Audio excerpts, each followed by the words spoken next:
Hi friends, welcome back. तो आज का वीडियो है ठगिश का और इसमें है कंगना रनौत। तो टाइटल है ultimate Kangana Ranaut thug life. तो भैया मज़ा आएगा क्योंकि कंगना रनौत जो है हमने तो सुना हुआ है, आपने भी इतना सुना है जिस तरह से वो बोलती हैं। तो डेफिनेटली कमाल का वीडियो बनने वाला है और हम सबको देखने में बड़ा मज़ा आने वाला है।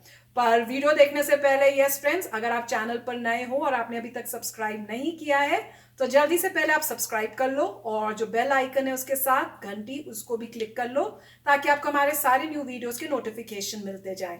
और वीडियो देखने के बाद अगर आपको अच्छा लगे तो कर देना लाइक और शेयर करना ये वीडियो अपने फ्रेंड्स और फैमिली के साथ। तो चलो फ्रेंड्स, जल्दी से देखते हैं ठग लाइफ ऑफ कंगना।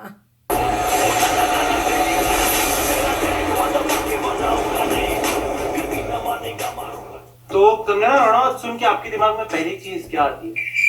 ये बात तो पहला टारगेट है अपना ऋतिक रोशन। तो अपने इंटरव्यूअर लोग का मेन काम तुम लोग को पता है, आग में घी डालना। तो ऋतिक कंगना कांड के बाद इंटरव्यूअर ने कंगना से ऋतिक रोशन और राकेश रोशन के बारे में एक सवाल पूछा। Sir, last question.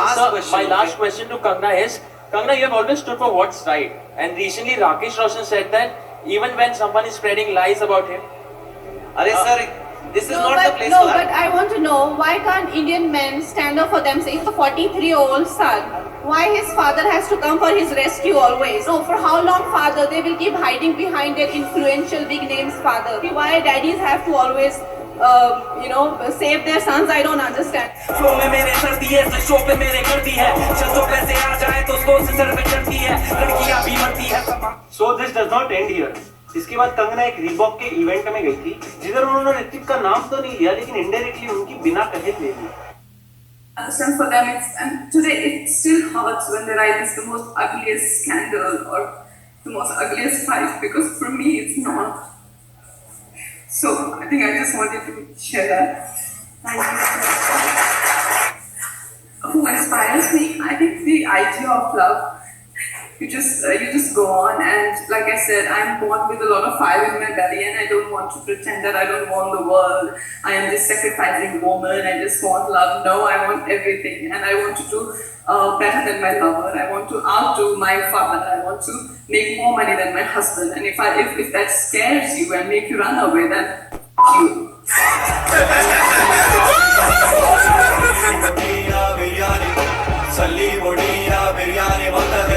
एक खजूर कस्टर्ड खाएगा क्या? डबल विस्की दे दो बिना पानी के, तो क्या डबल विस्की? तो इनके बाद नेक्स्ट टारगेट है नेपोटिज्म के बाप करण जौहर। तो इसका प्लॉट कुछ ऐसा है। करण जौहर तो मालूम है तुम लोग को, किसी आईफा वगैरह के स्टेज पे जाके करण जौहर ने बोला कि कंगना रनौत जॉबलेस है। How Karan mocked me on IFA stage and called me, sort of on nepotism, and he said I'm jobless and I'm looking for a job from him or something like that. I mean, look at my talent and look at your movies. I mean, really.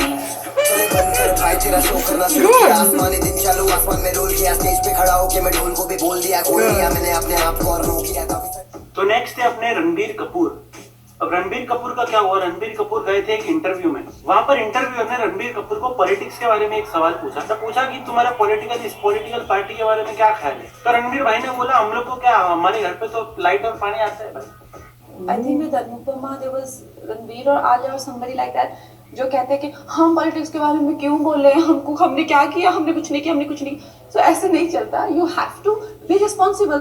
I think Ranveer Kapoor was telling somebody कि मेरे घर में तो बिजली पानी आता है, मैं क्यों पॉलिटिक्स से, so how, ये देश ने, आप उस देश की वजह से आपका घर है, ये देशवासियों का ही पैसा है जो जिससे करके आप मर्सिडीज में बैठते हैं. यू कैन नॉट से मेरे घर में बिजली पानी आता है, मुझे तो क्या लेना देना. This is absolutely irresponsible. और इतना क्या करियर प्यारा हो गया है इनको कि इनको देश की कुछ नहीं पड़ी हुई. आई थिंक मयंक शेखर को रणबीर कपूर वो इंटरव्यू दे रहा था जब उसने कहा मेरे घर में बिजली पानी आती है. How did he not answer him back? How did he not make him sit and ask him to get lost from there? ऐसा नहीं, रात मेरा शौक है, कुर्ती बंजी देखकर कुत्ते भौंकते हैं। फिर बीच में ऐसा हुआ था कि कंगना की मूवी को कोई सेलिब्रिटी प्रमोट नहीं कर रहा था. प्रमोट एज इन हर सेलिब्रिटी अपने दूसरे फ्रेंड का ट्रेलर अपने सोशल मीडिया पे शेयर करते और बोलते हैं कि डू वॉच दिस ट्रेलर और व्हाटएवर. तो ऐसा हुआ कि कंगना का कोई ट्रेलर शेयर नहीं कर रहा था और कोई कंगना की मूवी को प्रमोट नहीं कर रहा था अपनी तरफ से. मैं इनको छोटा मोटा यहाँ वहाँ कॉल आउट करती रहती थी, चाहे वो सेक्सिज्म हो या नेपोटिज्म हो या पे पैरिटी हो, लेकिन अब तो मैं इनके पीछे पड़ जाऊंगी और मैं इनके वाट लगा दूंगी, एक को एक्सपोज करूंगी. हम देखते हैं कि काफी जो सेलेब्स हैं वो एक दूसरे की मूवीज के पोस्ट शेयर कर रहे हैं Akshay promoted Luka Chuppi and we have seen this trend growing for a long time do you think perhaps someone have promoted Manikarnika the way they have other films for you also it would have been मेरे लिए तो क्या benefit करेगा I am already मुझे 3-4 राष्ट्रीय पुरस्कार मिल चुके हैं I am at the age of 31 I am a film maker मुझे तो ये लोग क्या प्रमोट करेंगे तो खुद को ही प्रमोट कर ले बहुत बड़ी बात है लेकिन जो रानी ऑफ झांसी है वो क्या मेरी चाची है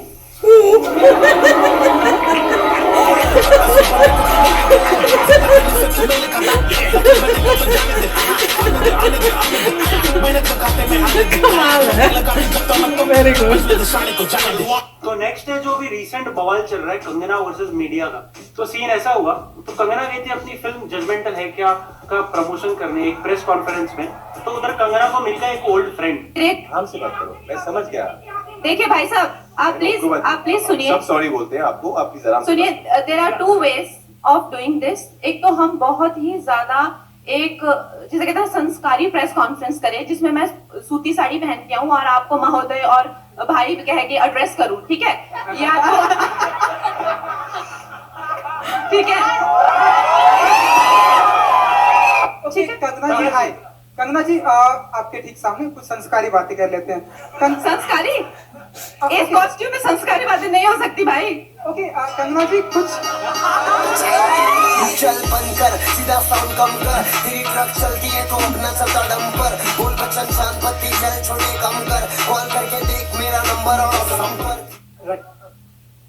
Kangana and Raj Justin here from PTI towards your left. Hi Justin तुम तो हमारे दुश्मन बन गए यार। अरे नहीं बड़ी घटिया बातें लिख रहे हो। ऐसा है? हाँ सच लिखते हो यार। कितनी ज्यादा गंदी गंदी बातें लिख रहे हो। इतना गंदा सोचते कैसे हो? लगा ले ताला बटन दबाया तो बत्ती गिरा सब कुछ यहीं पे है इज्जत वेरी नाइस।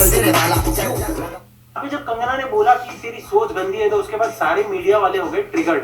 उसके बाद मीडिया गिल्ड ने मतलब मीडिया लोगों की जो कम्युनिटी होती है उन लोगों ने डिसाइड किया कि कंगना को अब से हम बैन कर देंगे और कंगना को कोई कवर नहीं करेंगे और कंगना को बर्बाद कर देंगे। तो इसके बाद आजकल ये में कंगना ने एक और वीडियो शेयर किया जिसमें कंगना ने कुछ ऐसा बोला। मैं अपनी जो हमारी इंडियन मीडिया है उसके बारे में आपसे कुछ कहना चाहती हूँ। उस तरीके से नहीं गाली गलौज करके गंदी बातें लिख के प्रोफेशनल ट्रोल्स जो है खुद को मुफ्त का खाना खाने पहुंच जाते हैं ये तो उस गिल्ट के चलते हुए लोगों ने मुझे धमकी देना शुरू किया है कि मुझे बैन कर देंगे या मेरी कोई चीज़ का मुझे कवर नहीं करेंगे या मेरा करियर बर्बाद कर देंगे। अरे नालायकों, देशद्रोहियों, बिकाऊ लोगों, तुम लोगों को खरीदने के लिए लाखों भी नहीं चाहिए। तुम लोग तो इतने सस्ते हो, 50-60 रुपए में बेच जाते हो। मैं तुम्हारे सामने हाथ जोड़ के और कह रही हूँ कि प्लीज मुझे बैन करो क्योंकि मैं नहीं चाहती कि मेरी वजह से तुम लोगों के घर में चूल्हा जले। तुम जैसे नालायक मुझको बर्बाद करोगे। तुम लोगों के बाप दादाओं को भी मैंने लोहे के चने चबाए हैं। आज मैं अगर तुम लोगों जैसे लोगों की चलती ना मूवी माफिया और तुम जैसे सड़े हुए सूडो जर्नलिस्ट की चलती तो आज मैं इंडिया की टॉप एक्ट्रेस और हाईएस्ट पेड एक्ट्रेस नहीं होती। Very confident. क्या मेरा छोटे सीन चेंज करेगा तू बस बड़ा दिखाना चाहता है। तो ये रहे आपके लिए कंगना रनौत के बोनस थगलेक वीडियोस। एनी विश और कभी विश थी कि पुलिस इंस्पेक्टर बने? कभी रोल करना चाहेंगे ऐसा? रोल हाँ, रोल वाकई में अच्छा रहेगा लेकिन मुझे एक मिनट पूरा करने को लेकिन ऐसा है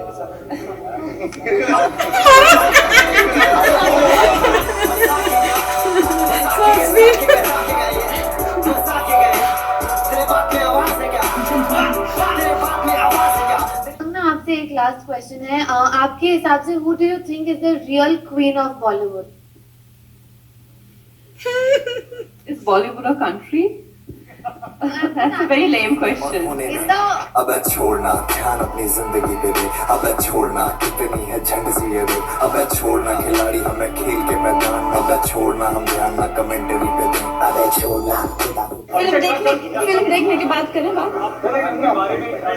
एक्चुअली मुझे पता नहीं है इतना, तो फिल्म देखने के बाद करें। आप लोग यहाँ पे होंगे कि विल यू गाइस?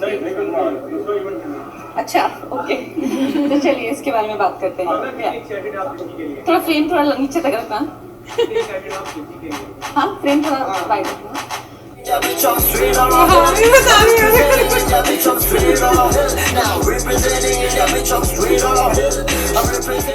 फ्रेंड्स मजा आ रहा था इसको देखने में, वाह। वैसे मुझे ना कंगना का जो भी होता है ना, जब वो बोलती है बड़ा मजेदार होता है। अगर आपने आपकी अदालत देखा तो उसमें भी बहुत मजेदार तरह से बोलती है, जो है ना साफ क्लियर बोलेंगी भाई। और वो भी बड़ा क्यूट था, जहाँ पे वो किसी को मेरे ख्याल से कोई मीडिया कहता उसको प्यार से थोड़ा थप्पड़ भी मार दिया। पर बहुत अच्छा बोलती हैं, कोई हिचकिचाहट नहीं, और ऐसी होना चाहिए आजकल के ज़माने में। और खासकर अगर आप बॉलीवुड में हो तो आप उस टाइप के नहीं बन सकते, और अगर आप वो भी आउटसाइडर हो तो आपको इस टाइप का बन के ही आप बॉलीवुड में आप रह पाओगे। और जैसे वो बता रही थी कि मीडिया ने मुझे बॉयकॉट करने की कोशिश की कि मेरा करियर खराब हो जाए, तो अगर आप हमारी वो जो वीडियो थी अभी हमने रिसेंटली की थी, जिसमें वो बता रही थी सुशांत सिंह के बारे में और उनके मीडिया में कैसे कैसे मीडिया ने लिखा हुआ उनके बारे में, तो उसमें भी उन्होंने शेयर किया था कि ऐसे मीडिया के लोग जो है मेरे साथ ये कर रहे थे, वो करने की कोशिश की। तो मेरे ख्याल से ये वही उस टाइम का होगा जब ये सब उनके ऊपर गुजर रहा था, तो उन्होंने तब भी ऐसे बताया होगा वीडियो में लोगों को बताने के लिए। पर ऑब्वियसली कोई उनको ब्रेक तो कर नहीं पाया, क्योंकि टैलेंट है। वो खुद बोलती है कि मैं तो तीन नेशनल अवार्ड्स जीत चुकी हूँ और खाली मैं 31 की हूँ, और अब तो मैं डायरेक्टर भी बनने वाली हूँ और वो सब। तो मतलब तुम्हारी मुझे जरूरत क्या है? तो ऑब्वियसली अगर तुम कुछ गंदा बोलोगे तो हक बनता है कि जिस पे तुम गंदा बोल रहे हो वो वापस आंसर करे। तो अगर आप क्यों चुप रहोगे, ताकि उसको, नहीं तो वो आपको और बोलेगा। आंसर दोगे तो बेचारा एटलीस्ट 10 बार ही सोचेगा तो सही फिर से इस टाइप की हरकत करने से। पर ये बहुत ही मजेदार था, मीडिया के साथ जिस तरह इंटरैक्शंस उन्होंने दिखाई, वो क्वेश्चंस पूछे और वो कितनी अच्छी तरह वो आंसर्स देती हैं। बहुत ही फैंटास्टिक वीडियो है, मजा आता है इनके वीडियोस देखने में और इनकी बातें सुनने में। तो अच्छा है काफ़ी। आई मीन जो थग बोलते हैं, थग जो है ये रॉबिन हुड वाले थग्स हैं, तो काफ़ी अच्छा, जो बिंदास होते हैं और जिस माहौल में वो हैं वो उस तरीके से उनको डील करना पड़ रहा है। ठीक है, अब बॉलीवुड में हैं और लोग उनको अननेसेसरी परेशान कर रहे हैं। उनको पहले वो 1000 बार कह चुकी हैं कि मेरा कोई बाप दादा नहीं है, मैं ज़ीरो से आ रही हूँ, और जो पहले एस्टेब्लिश्ड हैं उन्होंने अपनी बना रखी है, पूरी ग्रुपिज़म किया हुआ है, अपनी बना रखी है इस तरीके से कि वही आगे बढ़ें और दूसरे लोग आगे ना बढ़ पाएँ। तो इस माहौल में उनको सिवाय फाइट करने के कुछ नहीं बचा। और पहले भी उन्होंने अपनी, जब वो 15-16 साल की थी उस टाइम से उन्होंने डिफ़िकल्टी सहन की है, 15-16 साल की उम्र से डिफ़िकल्टी सहन की है, और वो ओवरकम करते करते करते करते यहाँ तक पहुँची हैं। और जो भी बुरा कर रहा है उसको मुंह पे कह रही हैं, फिर वो बुरा मान रहा है। तो अल्टीमेटली लोगों को पता चल चुका है कि अगर आप इनके साथ कुछ बुरा करते हैं तो रिटर्न में आपको ही बुरा मिलेगा, और आप अननेसेसरी मत करिए। इनके पास टैलेंट है, जैसे जो रिपोर्ट लिख रहे हैं फालतू फालतू, उनके पास क्या टैलेंट है? इनके पास रियल टैलेंट, जो एक्टर है, जो एक्ट कर रहा है, अपनी क्रिएटिविटी दिखा रहा है। और एक्टर होने के बाद उनको ऑब्वियसली ये पता चल चुका है कि एक्टर को काम एक डायरेक्टर देता है, एक प्रोड्यूसर देता है। अगर वो डायरेक्टर प्रोड्यूसर काम ना दे आपको, को राइटर जो भी है काम ना दे, तो आप मूवी में नहीं जा सकते। इसीलिए उन्होंने अब शुरू किया डायरेक्शन, कि एट मैक्सिमम क्या होगा कि वो डायरेक्टर के मूवीज़ बनाएंगी। बाद में जैसे सब पैसा आ रहा है ऑब्वियसली उस पैसे से प्रोडक्शन भी हो सकता है, राइटर भी आ सकते हैं। तो इन अ वे जो स्मार्ट इंसान होता है वो यही देखता है कि अब मैं कैसे सेल्फ इंडिपेंडेंट हो सकूं। उसके लिए जैसे से पैसा आएगा, प्रोडक्शन की प्रॉब्लम नहीं होगी, डायरेक्शन सीखना पड़ेगा, और उनके पास टैलेंट है। तो अल्टीमेटली इंसान जब इंडिपेंडेंट हो जाएगा तब बिल्कुल ठीक हो जाएगा। तो काफ़ी अच्छा लग रहा है ये देख के वीडियो। उनके रिस्पॉन्सेस काफ़ी क्रिस्प थे, काफ़ी अच्छे थे। और इसमें वो बहुत बढ़िया था कि मैं अब कमाना चाहती हूँ इवन अपने हस्बैंड से ज़्यादा। तो ये पहली बार सुनने को मिला, बहुत खुशी हुई है। और फिर ये भी बोला अगर हस्बैंड को प्रॉब्लम है तो फिर भैया वो तो फिर उसकी प्रॉब्लम। ये प्रॉब्लम्स जो हैं सिर्फ नैरो माइंडेड, मेरे ख्याल से इंडिया के माइंड सेट में है। नैरो माइंडेड इंडिया के बहुत सारे ऐसे होंगे जो नहीं होंगे, मगर जब ये बात ऐसी आती है, अगर आप अमेरिका में आए तो ऐसा आपको नजर नहीं आएगा। बल्कि खुश होना चाहिए, मुझसे ज्यादा कमाती है और घर में ज्यादा पैसा आ रहा है तो ऑल बेटर लाइफस्टाइल होगी। अमेरिका में तो हस्बैंड होंगे बड़े खुश होंगे, बोलेंगे बिंदास है भाई, चलो मैं नौकरी छोड़ देता हूँ, घर के काम कर बिल्कुल। लेता वो हूँ। कहेगा बिंदास है, तुम ही गाड़ी चलाओ, तुम ही सारा काम करो, तुम ही शॉपिंग हो, काम ही खत्म हुआ, वो बैठ के से बियर पिएगा। अच्छा कुछ भी। तो चलो फ्रेंड्स, चलते हैं, मिलेंगे नेक्स्ट वीडियो में जल्दी। Till then take care and bye bye. तो अगर आप मेरे इस चैनल पे नए हो तो जल्दी से सब्सक्राइब के बटन को हिट करो और बेल आइकन को क्लिक करो, ताकि आपको मेरा जब नया वीडियो मैं लगाऊं आपको उसके बारे में जल्दी से पता चल जाए।